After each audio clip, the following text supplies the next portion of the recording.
Hello everyone, welcome back to my YouTube channel, and today we are going to start with a new chapter, the fundamental unit of life, science chapter 1 for biology, and let's get started. Okay, so ये है हमारा the fundamental unit of life and ये introduction part है. So next video में मैं आपको अच्छे से समझाऊंगी. तो ये ओवरऑल इंट्रोडक्शन है. ओके, सो ये रहा. सो इससे पहले हम पढ़ें, हमें जानने का मतलब बहुत ज़रूरी है कि जो हम पढ़ रहे हैं उस टर्म का मीनिंग क्या होता है. जैसे अभी हम पढ़ रहे हैं बायोलॉजी. तो बायोलॉजी का मतलब होता है स्टडी ऑफ लाइफ, जिसमें हम लाइफ के बारे में पढ़ते हैं. जैसे हम हमारी बॉडी किससे मेडअप ऑफ होती है, ठीक है. एंड बायोलॉजी के एक फ़ादर हैं जिन्होंने ऑलमोस्ट मतलब वो फादर ऑफ बायोलॉजी कहते हैं उन्हें, एरिस्टोटल. सो आज हमारा कंटेंट मतलब ये पूरे चैप्टर का कंटेंट है, इंट्रोडक्शन है ये वाला, फर्स्ट वाला, discovery of cell, types of cell and organism, structure of cell, organelles, cell organelles, ये हम पूरा डिटेल में पढ़ेंगे. इन सब को पढ़ेंगे. Difference between plant cell and animal cell, eukaryotic and prokaryotic cell. Okay, so ये है हमारा introduction to cell. So introduction to cell मतलब हम आपको इंट्रोड्यूस कराएंगे कि सेल होती क्या है. तो सेल पहली बात एक छोटी सी होती है जिससे बन के मतलब जो बहुत सारी सेल्स मिलके बनते हैं टिश्यूज़. तो ऐसी साइकिल चलती रहती है. तो cell is a building block of life. And cell microscopic होती है, मतलब वो नेकेड आइज से नहीं दिखती है, जैसे हम अभी ऐसे देख रहे हैं ऐसे नहीं दिखती है, उसे माइक्रोस्कोप के यूज़ करके देखना पड़ता है. Also cell is the basic structural functional and the fundamental unit of life. Basic मतलब बिल्कुल सिंपल यूनिट है. स्ट्रक्चर, उससे स्ट्रक्चर हमारी बॉडी का फॉर्म होता है, फंक्शन उसके अलग अलग होते हैं एंड वो बहुत फंडामेंटल यूनिट. ये हमारे हैं दो टाइप के लिविंग ऑर्गेनिज्म. पहली है मैक्रोस्कोपिक और दूसरी है माइक्रोस्कोपिक.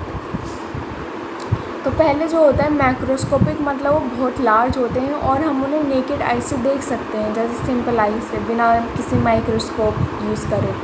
जैसे हम लोग हैं, ऑर्गेनिज्म हैं हम भी, प्लांट्स, एनिमल एक्सेट्रा. तो वो बहुत लार्ज होते हैं और उनका साइज़ जो होता है उन ऑर्गेनिज्म का वो बहुत लार्ज होता है. और माइक्रोस्कोपिक दूसरी तरफ उसका बिल्कुल उल्टा है. माइक्रोस्कोप से वही चीज़ देखते हैं जो बहुत छोटी होती है. तो आप ऐसे भी ले सकते हैं. माइक्रो का मतलब होता है स्मॉल, मैक्रो का मतलब होता है लार्ज. तो माइक्रोस्कोपिक का मतलब होता है जो स्मॉल साइज्ड ऑर्गेनिज्म होते हैं जो हम उससे देखते हैं माइक्रोस्कोप से, ठीक है. सो सेल एक लैटिन वर्ड है जिसका मतलब होता है रूम. तो पहली बार सेल को रॉबर्ट हुक ने डिस्कवर करा था. एक्चुअली वो सेल नहीं था, उसका नाम पहले सेल्यूले था. उसको कट करके मतलब वो मॉडिफिकेशन होता रहा उस नाम का, तो वो हो गया कट के सेल. तो ये पहले रॉबर्ट हुक ने डिस्कवर करा था 1665 में. एंड सेल, ये रहा कुछ और डिस्कवरीज. सेल तो एंटोनियो वैन लीवेनहुक था जिसने लिविंग सेल डिस्कवर करा था. ये जो रॉबर्ट हुक थे इन्होंने करा था डेड सेल कोर्क में. कोर्क क्या होता है, जो उसकी वुड ट्रीज़ की जो वो होती है ना स्किन, उससे वो डेड सेल होती है. तो उसे सुखा के उससे बनता है जो जैसे वाइन बॉटल्स में यूज़ करते हैं उन्हें. और पुरकिंजी ने डिस्कवर किया था प्रोटोप्लाज्म 1839 में. सो जो प्रोटोप्लाज्म होता है वो एक फ्लूइड टर्म होता है, तो उसके लिए पुरकिंजी ने प्रोटोप्लाज्म यूज़ करा था. और जो रॉबर्ट हुक है उन्होंने ना एक कोर का जब माइक्रोस्कोप में रख के देखा तो उन्हें वो दिखा कि बहुत हनी कॉम जैसा स्ट्रक्चर था, मतलब मधुमक्खी के छत्ते जैसा, और उसमें छोटे छोटे रूम बने हुए थे उनके जैसे. तो उसकी वजह से रॉबर्ट हुक ने उसका नाम रख दिया सेल, मतलब रूम, सेल्यूले. और जो एंटोनियो लीवेनहुक था, वैन लीवेनहुक, इसने करा था एक एल्गी डिस्कवर करा था पॉन्ड में, जो लिविंग होता है एल्गे, जैसे वो होती है ना काई टाइप, वो वाला उसने डिस्कवर करा था। और रॉबर्ट ब्राउन ने डिस्कवर करा था न्यूक्लियस, ठीक है, 1831 में।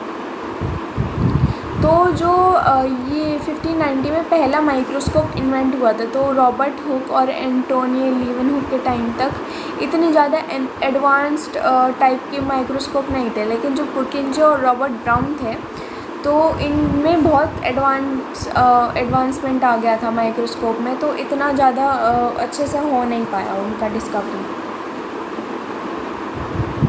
ये हम पढ़ेंगे सेल थ्योरी। सेल थ्योरी क्या था, वो मतलब दो जर्मन बायोलॉजिस्ट ने करा था, जो उनके बारे में पढ़ते हैं। तो जो हमारा बायोलॉजिस्ट होता है वो होता है जो एक्सपर्ट होते हैं लिविंग सेल, लिविंग ऑर्गेनिज्म के बारे में वो पढ़ते हैं, उनमें एक्सपर्ट होते हैं। और बोटानिस्ट होता है हमारा जो प्लांट के बारे में पढ़ते हैं। तो ये जो हमारे दो जर्मन बायोलॉजिस्ट थे, एम.जे. शील्डेन, और जर्मन बोटानिस्ट थे टी. श्वान, और जर्मन फिजियोलॉजिस्ट भी थे ये। तो ये 1838 और 1839 में इन सब ने मिलके एक सेल थ्योरी बनाई थी। तो सेल थ्योरी में क्या था कि वो पूरा सेल के बारे में बताती थी। उसमें क्या लिखा था, ये रहा, according to them the cell is the structural and the functional unit of living beings. The cell theory was further expanded by Virchow एक और था, तो वो उसने और एक्सपेंड करी थी।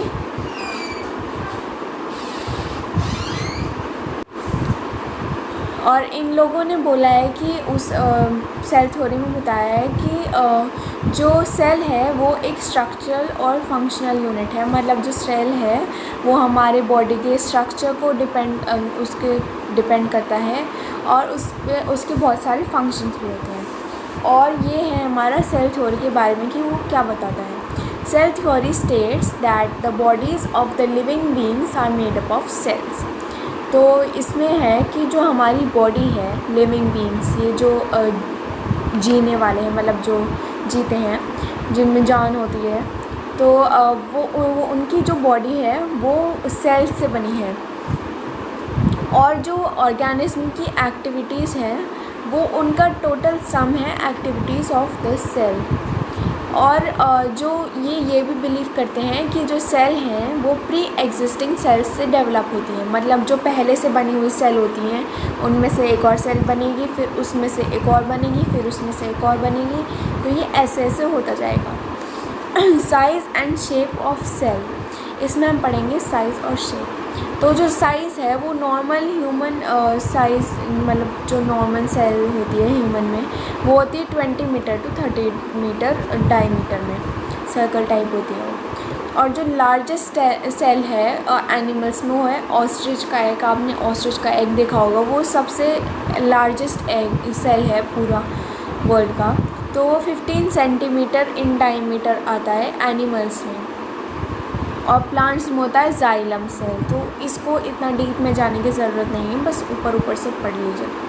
और जो हमारा लॉन्गेस्ट सेल होता है एनिमल में वो हमारा होता है नर्व सेल, जो 1 मीटर से ज़्यादा होता है। तो ये हमारे में भी प्रेजेंट होता है नर्व सेल, वो सबसे लॉन्गेस्ट सेल होता है।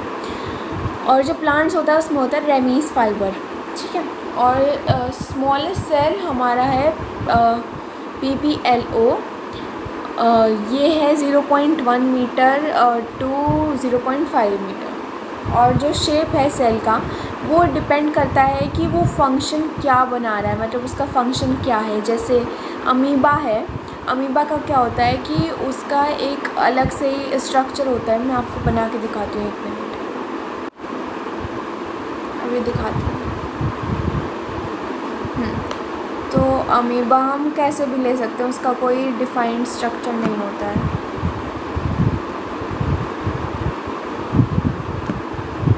तो हमने ले लिया, ऐसे ले लिया, ठीक है, ऐसे ले लिया। ये हमारा अमीबा है। तो इसमें क्या होता है कि जैसे मानो यहाँ उसका फूड है, ये मान लिया हमने फूड, तो अब क्या होगा कि क्या करेगा अमीबा कि ना ये इसके जो शेप होता है डिफाइंड नहीं होता है, तो ये क्या करेगा इसके जो ये स्यूडोपोडिया बोलते हैं ना, फॉल्स फीट, मतलब इसका कोई फीट का कोई मतलब फिक्स शेप नहीं है, ये ऐसे इसे पकड़ेगा ऐसे। अच्छी ड्राइंग नहीं है लेकिन समझ लो। एक मिनट में आपको दिखाती हूँ। एक मिनट, ठीक है।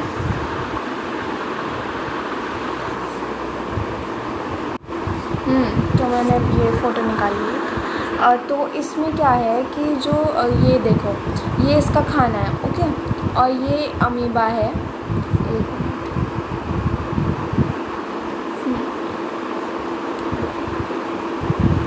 तो ये जो अमीबा है ये है अमीबा, यहाँ लिखेगा ये अमीबा है, ए लिख देता है खाली, और ये इसका खाना है।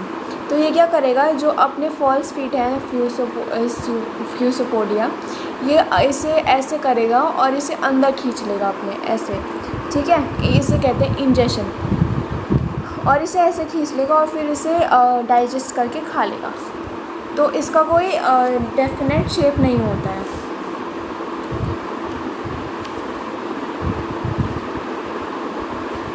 अब ये हमारा डिफरेंस बिटवीन यूनिसेलुलर और मल्टीसेलुलर। यूनिसेलुलर ऑर्गेनिज्म वो होते हैं जो सिर्फ एक सेल से बने हुए होते हैं, मतलब एक सिंगल सेल होती है उनमें, जैसे अमीबा है हमारा, तो सिर्फ वो एक सेल होता है पूरा, अलग अलग सेल नहीं होते हैं। और जो ये प्रोकैरियोटिक और यूकैरियोटिक मैं आपको बाद में समझाऊंगी, फिर ये और अच्छे से समझ आ जाएगा, ओके, नेक्स्ट वीडियो में अच्छे से। तो ये है there is no division of labour, मतलब जो प्रोकैरियोटिक सेल होते हैं उनमें डिवीज़न नहीं होता है कि ये वाला पार्ट ये करेगा और ये वाला ये करेगा एक्सेट्रा। लेकिन जो यूकैरियोटिक होता है उसमें हो सकता है कभी कभी, मतलब हो सकता है। और जो मल्टी सेलुलर ऑर्गेनिज्म होते हैं वो एक से बहुत, मतलब एक से ज़्यादा सेल से बने हुए होते हैं, और जो सेल्स होते हैं वो मतलब सारे स्पेशल फंक्शन परफॉर्म करते हैं। हर एक बॉडी के पार्ट में उनका सबका अलग अलग फंक्शन होता है, जैसे plant cell, animal cell, human etcetera, ठीक है। तो ये था। और एक और बात कि जो सेल साइज़ होता है उस ऑर्गेनिज्म का, वो डिपेंड करता है कि जो नंबर ऑफ़ सेल हैं वो कितनी है। इस पे डिपेंड नहीं करता है कि वो कितनी बड़ी है कितनी छोटी है, उस पर डिपेंड करता है कि वो उसका कितना नंबर है सेल का, और मतलब जैसे एक है तो उसका छोटा होगा ऐसे, ठीक है। और so thank you so much for watching my video. If you like it please like कर देना एंड कमेंट भी कर देना अगर अच्छी लगे तो। And till then take care, bye bye.